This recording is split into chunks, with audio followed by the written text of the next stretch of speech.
ভাবুন তো, ড্রিম11, এমপিএল, পোকার, রামি, যে গেমগুলোতে কোটি কোটি মানুষ রাত দিন টিম বানাতো, টাকা ইনভেস্ট করতো, সেগুলো এখন ইতিহাস।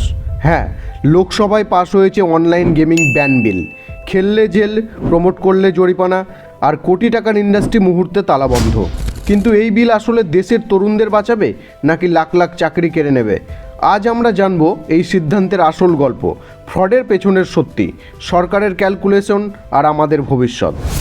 20 আগস্ট লোকসভায় ইউনিয়ন আইটি মিনিস্টার অশ্বিনী বৈষ্ণব এই বিলটি পাশ করান। তিনি দাবি করেন প্রায় 45 কোটি ভারতীয় অনলাইন গেমিংয়ে আসক্ত। গত 2.5 বছরে 32 জন মানুষ আত্মহত্যা করেছে অনলাইন জুয়ায় নিঃস্ব হয়ে। প্রায় 20,000 কোটি টাকা ডুবে গেছে সাধারণ মানুষের। তাই সরকারের মতে এই গেমগুলো শুধু খেলা নয়, এটা এক ধরনের মারণাশক্তি। কিন্তু এখন প্রশ্ন দাঁড়াচ্ছে, এটা কি শুধুই তরুণ সমাজকে বাঁচানোর চেষ্টা, নাকি এর পেছনে লুকিয়ে আছে রাজনৈতিক এবং অর্থনৈতিক স্বার্থ? আজকের দিনে ভারতের অনলাইন গেমিং ইন্ডাস্ট্রি $23 বিলিয়ন বা প্রায় 1,93,200 কোটি টাকা। শুধু জিএসটি থেকে সরকার বছরে 10,000 কোটি টাকা রোজগার করত। এতদিন ড্রিম11, এমপিএল এর মতো কোম্পানিগুলো বলতো এটা স্কিল বেসড গেম, জুয়া নয়। কিন্তু নতুন বিলে পরিষ্কার, যে কোনো টাকা পয়সা জড়িত গেম মানেই জুয়া, আর সেটা নিষিদ্ধ। কয়েক লক্ষ মানুষ এই ইন্ডাস্ট্রিতে কাজ করে।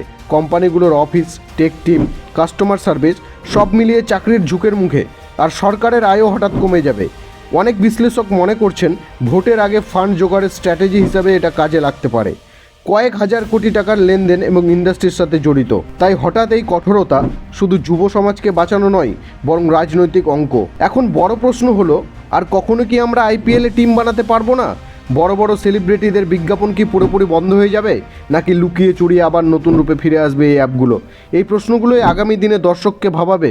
তাহলে একদিকে সরকারের দাবি এটা সমাজ বাঁচানোর পদক্ষেপ, অন্যদিকে বিশাল একটা ইন্ডাস্ট্রি আর লাখ লাখ চাকরি ভবিষ্যৎ এখন অন্ধকারে। আপনার কি মনে হয়, এই বিল সত্যি কি প্রয়োজনীয় ছিল, নাকি সরকারের রাজনৈতিক চাল? কমেন্টে জানাতে ভুলবেন না। আর এই ভিডিওটা যদি তথ্যবহুল মনে হয়, লাইক করুন, শেয়ার করুন, আর বেঙ্গল ব্রেকডাউনে সাবস্ক্রাইব করুন। কারণ এমন অন্ধকারের আড়ালে লুকিয়ে থাকা সত্যিটাই আমরা আপনাদের সামনে তুলে ধরি।